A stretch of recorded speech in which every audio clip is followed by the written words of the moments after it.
Bismillahirrahmanirrahim. Assalamualaikum. Jangan lupa like, comment, and subscribe. Bye.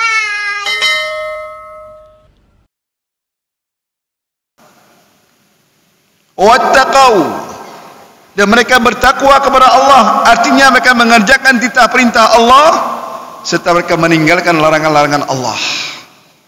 Beriman, meneguhkan keimanan mereka, bertakwa, melaksanakan perintah-perintah Allah, meninggalkan larangan Allah. Sungguh kami turunkan keberkahan dari langit dan dari bumi. Dari langit Allah turunkan hujan, dia tumbuh mekar. Dari dalam bawah tanah Allah tumbuhkan, Allah bangkitkan. Contohnya Pak, negeri Brunei Darussalam hanya 4 kabupaten saja Pak. Jumlah penduduknya 500.000. Aceh 5 juta, kalau nggak salah 4 juta lebih. Mereka hanya 500.000 lebih Pak. Hasil bumi yang paling besar gas. Salah seorang ketua masyarakat Aceh bernama Bapak Haji Tarmizi. Orang Aceh ada sekitar 100 orang lebih di Brunei Darussalam. Hampir semua mereka bekerja dengan memakai lisen atau disebut dengan kafil. Istilahnya hampir sama dengan negara Saudi Arabia. Sedikit sekali pelajar kita yang ada di universitas seperti Unisa dan lain sebagainya. Saat kami diundang dengan Prof. Razali, acara peresmian Masjid Madang Mangging di Brunei Darussalam, kami datang bersamaan dengan beliau bawa keluarga, saya juga bawa keluarga. Saat berkumpul dengan masyarakat Aceh, subhanallah, negeri yang hanya 4 kabupaten tersebut kalau dijangkau dalam waktu 5 jam selesai semua. Tapi masyarakatnya makmur, adil, tentram, sejahtera. Karena rajanya Masya Allah, rajanya sangat disukai oleh masyarakatnya. Setiap Anda bicara dengan penduduk Brunei, mereka katakan Sultan Hassanal Bolkiah itu idaman kami, cinta kami. Kalau ada musibah, rumah terbakar, segala macamnya, kalau beliau ada dalam negeri, dia turun langsung. Diperintahkan menteri, bangun segera, bangun segera, bangun segera. Seperti terjadi kebakaran di Kampung Air. Sana ada namanya Kampung Air. Alat transportasinya adalah perahu cepat. Bayarnya hanya $1 mereka saja, atau RM1 mereka. RM1 Brunei sama dengan Rp12.000 uang kita. Terbakarnya deretan rumah di Kampung Air dalam waktu singkat dibangun lebih indah daripada yang terbakar. Langsung perintah diraja, dannya matiin atau bangun. La haula wala quwwata. Inilah kalau orang semua ingin mendermakan jiwanya, ilmunya, raganya untuk agama Allah, maka kebahagiaan kelak mereka dapatkan dunia dan akhirat. Tapi sebahagian daripada kita menyangka hanya kebahagiaan ada dunia. Mereka tidak peduli dengan akhirat. Seolah-olah mereka menjamin dunia bahagia, akhirat juga bahagia. Sehingga pelanggaran-pelanggaran banyak mereka lakukan selama hidup di atas dunia. Seperti korupsi, segala macamnya. Dia tidak peduli dengan orang miskin. Tidak. Maka singkat Nabi mengatakan, al-muslimu man saliman muslimuna min lisani wa yadihi. Apabila kita punya pangkat, jabatan, apapun pangkat yang sedang kita sandang di dunia ini, itu sementara saja, bukan selama-lamanya. Jangankan pangkat yang ada sementara itu, hidup pun sementara. Semua akan pergi meninggalkan kita. Harta benda, kekayaan, jabatan, semua akan pergi. Imma kita duluan pergi atau dia pergi meninggalkan kita. Kalau demikian adanya, apa juga kamu hidup menyibukkan diri dengan menzalimi dirimu dan orang lain. Jadi orang yang maslahah. Kalau jadi orang yang menjadi maslahah, maka konteks syariat itu hidup dalam jiwa kita. Sekarang bagaimana cara kita menghidupkan syariat dalam jiwa kita ini? Jangan kita pikir syariat gegap mentong, tak pegang-pegang mentong. Jangan. Seperti kita datang ke rumah Allah ini dengan konsisten waktu kita jaga 5 waktu, sujud, rukuk, berdiri, maka hati kita juga demikian adanya dengan syariat Allah Subhanahu wa taala. Jangan kita rukuk di masjid, sujud di masjid, di luar sana orang yang menzalimi orang lain, orang yang merampas harta anak yatim, orang yang merampas warisan orang lain, atau menzalimi adik kita, kakak kita, abang kita, ibu kita.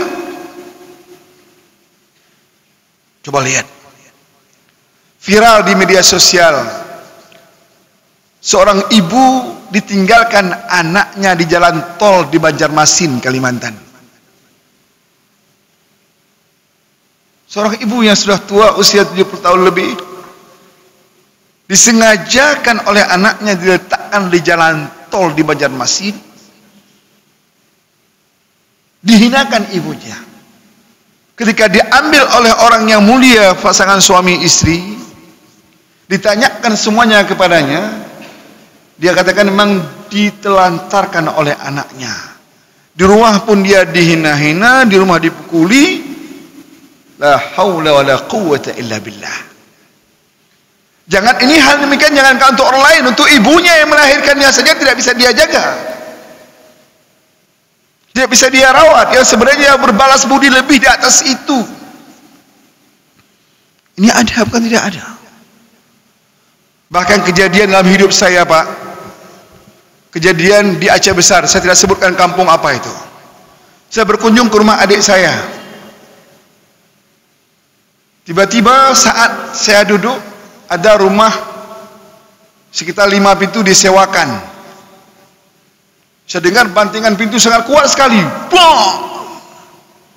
Saya pikir ada apa? Tampaklah suara seorang ibu menangis. Rupanya yang memarahinya anak kandungnya sendiri. Saya datangi, ibu kenapa menangis? Dia nggak jawab apapun. Karena rumahnya berdekatan sangat dengan rumah adik saya di Aceh Besar. Ibu kenapa menangis? Dia tidak menjawab. Tiba-tiba si anak perempuannya, anak kandungnya, Pak, membuka pintu kembali,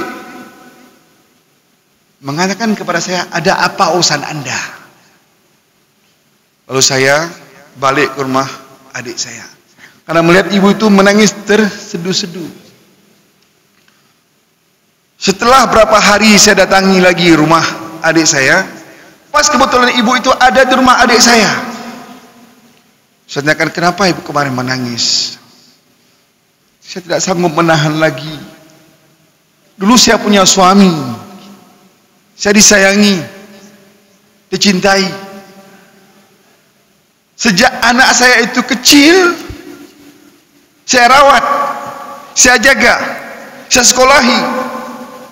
Setelah dia besar, punya keluarga, punya suami, belum kaya lagi, saya dihinakan di rumah sewanya itu. Dihinakan. Saya suruh pergi, keluar kamu. Menjaga anak saja nggak bisa. Mamanya dianggap pembantu. La haula wala quwwata illa billah. Maka bagaimana cara untuk berterima kasih kepada kedua orang tua kita, sebagai syukur kita kepada Allah dengan sebab ada ibu itu, ayah kita, mama kita, maka nampaklah bumi yang indah ini oleh kita. Sadar atau tidak, pangkat jabatan itu bukan menjamin kebahagiaan, tapi ketika pangkat jabatan engkau pergunakan untuk masalah agama, jaminan Allah engkau bahagia dunia akhirat, termasuk menyantuni ibu dan ayahmu ketika mereka sudah tua. Nyom kurin ciro hanya kebut kepada kurin lain. Nyom bahasa kamu acara ya nyongonggop cair lagi melitan. Apa habal lemik lebon bahasa Aceh. Memputar daku-daku pak. Ngonggop. Ngauruncik dah ngompromah rumah demenak tapi. Demenak apa pak? Ternak. Ini ada apa? Maka perbaikilah diri kita. Islahun nafsak. Perbaikilah dirimu terlebih dahulu. Hubunganmu dengan Allah, hubunganmu dengan keluargamu, anak-anakmu, orang tuamu, perbaiki. Nyo kedro hanam apa dakwah ke kau. Maka terkesan saya dengan perkataan Zainab Al-Ghazali, tokoh wanita Ikhwan Muslimin yang ditangkap oleh Jamal Abdul Nasir pada zamannya. Kemudian Jamal Abdul Nasir meninggal dunia. Zainab diambil dan tinggal di Qatar. Sebagaimana Profesor Dr. Yusuf Qardawi dianggap orang-orang yang bergerak dengan Ikhwan Muslimin, beliau tinggal di Qatar.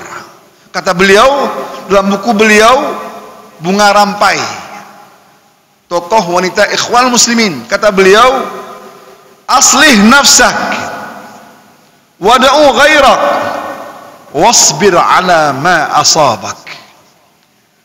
Perbaikilah dirimu terlebih dahulu. Perbaiki hati kita, perbaiki perbuatan kita, perbaiki akhlak kita, hingga kita benar-benar jadi manusia bermanfaat untuk agama, nusa, bangsa dan keluarga. Bisa katakan apa adanya. Kadang-kadang dengan orang lain kita bisa berdamai, bisa bermusyawarah, duduk berbincang dengan baik, dengan komunikasi dengan baik. Kenapa enggak istri sendiri tidak? Kenapa enggak ibu sini tidak? Maka jangan jadi anak-anak kita anak durhaka. Kalau dengan orang lain kita bisa berdamai, duduk bermusyawarah, kenapa dengan ibu tidak, dengan ayah tidak? Padahal dia, mereka lah yang membukakan mata kita, yang mengajari kita, membiayai kita. Allah. Orang lain yang tidak ada kontribusi apapun kepada kita, kita menghargai mereka.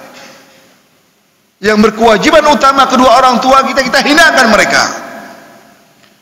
Maka jadilah orang-orang yang senantiasa maslahah, saleh dan muslih.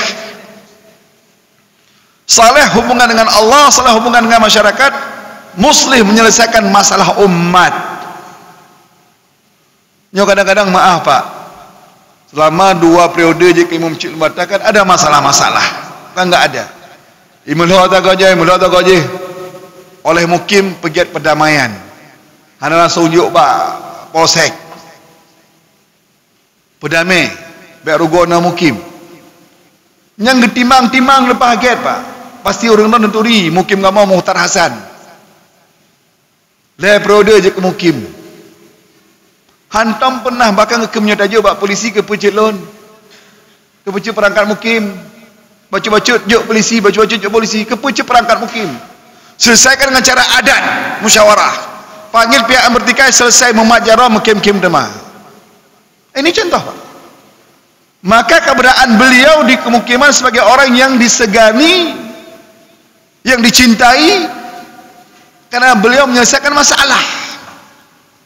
Bahkan ada masalah yang paling besar, beliau selesaikan dengan cara damai yang kemudian Allahu Akbar. Ini contoh. Persis sebagai Nabi kita Muhammad SAW. Ini kita kembali ke sirah Nabawiyah sedikit. Nanti tolong dikode, waktu hampir habis. Ya. Ketika renovasi Ka'bah Baitullahil Haram dalam sirah Nabawiyah, tidak ada satu orang pun yang berani merobohkan Ka'bah. Kata Walid Al-Mughirah dalam sirah Nabawiyah Rahiqim Makhtum, karangan Syekh Syafiqur Rahman Mubarak Furi, kata beliau, saya yang akan merobohkan. Ketika selesai dirobohkan perlahan-lahan, diselesaikan pembangunan yang kembali, saat akan meletakkan Hajar Aswad, timbullah perselisihan yang hampir-hampir terjadi pertikaian di antara kabilah-kabilah Quraisy. Sebagian mengatakan kami yang berhak, sebagian kami yang berhak. Sehingga tokoh masyarakat saat itu mengatakan, kita tanyakan kepada orang-orang tua kita, jangan kita berselisih dan kita bertikai hanya gara-gara meletakkan Hajar Aswad di sudut Ka'bah ini. Datanglah mereka kepada tokoh masyarakat saat itu bertanya. Apa kata tokoh masyarakat tersebut? Besok pagi, siapa yang lebih dulu masuk dari pintu Babus Salam, dialah yang akan meletakkan Hajar Aswad pada tempatnya. Ini musyawarah. Maka musyawarah itu indah sekali, Pak. Wasyawirhum fil amr, perintah Allah. Wa amruhum syura bainahum. Urusan kalian itu selesaikan dengan musyawarah. Akhirnya besok paginya dinanti-nantikan oleh masyarakat yang berselisih dari kabilah-kabilah. Ternyata yang masuk dari pintu Babus Salam Al-Amin Muhammad ibnu Abdullah alaihissalatu wassalam. Muhammad yang masuk. Nabi kita Muhammad saat itu masih muda beliau. Kata mereka Al-Amin, Al-Amin yang masuk. Mereka merasa bergembira karena Muhammad yang masuk. Jadi gelar Al-Amin itu Nabi dapatkan sebelum ia dinobat Nabi dan Rasul. Bagaimana kecintaan mereka masyarakat Quraisy kepada Muhammad karena akhlaknya, kejujurannya, tutur katanya, sikapnya, perbuatannya sebelum menjadi Nabi sudah bermanfaat untuk penduduk negeri. Tanya sebagian bahan jabatan Gedhat, bahan jabatan tengkak oleh. Manakan hana mungkin katanya lagi jaman Gedhat, jaman ge. Mana jabatan dia apa yana mata kaya itu mau apa yana. Kare mata Aceh.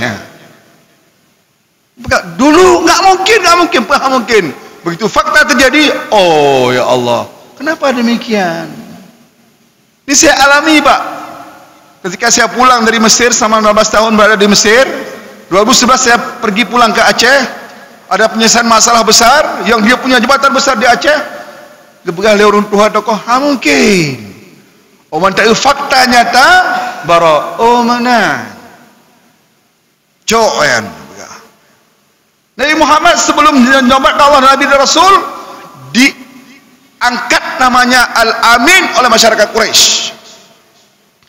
Hampir semua domba-domba masyarakat Quraisy dititipkan kepada Muhammad. Cibiki ya. Baik. Jadi kemudian Muhammad memanggil semua masyarakat yang berselisih, kemari semua.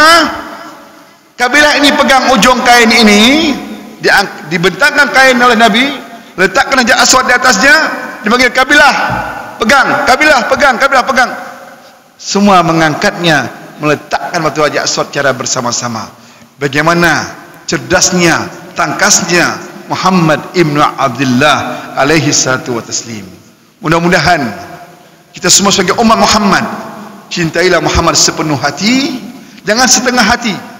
Jaga hubungan dengan Allah dengan baik, hubungan dengan manusia dengan baik, orang tua kita, ayah ibu kita, keluarga besar kita, jadilah orang-orang yang senantiasa saleh, muslih untuk agama, nusa dan bangsa. Mudah-mudahan kebersamaan kita senantiasa jadi sarana meningkatkan iman dan takwa kita kepada Allah Subhanahu wa taala. Aqulu qawli hadza wa astaghfirullah li wa lakum. Wassalamualaikum warahmatullahi wabarakatuh.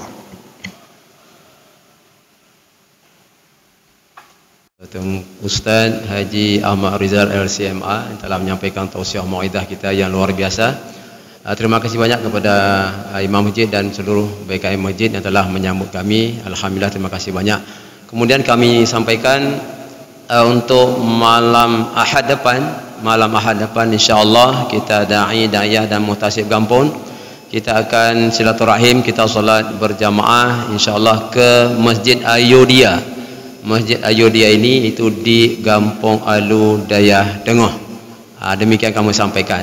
Ya, kemudian untuk yang mengikuti besok subuh dengan jamaah Arafah, insya-Allah karena malam ini sewiya-wiyanya penceramah Ustaz Dr. Fahmi Sofyan SSMA. Jadi besok beliau ceramahnya di Masjid Baitur Rahmah Kampung Lampuh Daya bersama dengan jamaah Arafah. Ya. Baik, demikian saja kami sampaikan. Terima kasih banyak. Assalamualaikum warahmatullahi wabarakatuh. Terima kasih.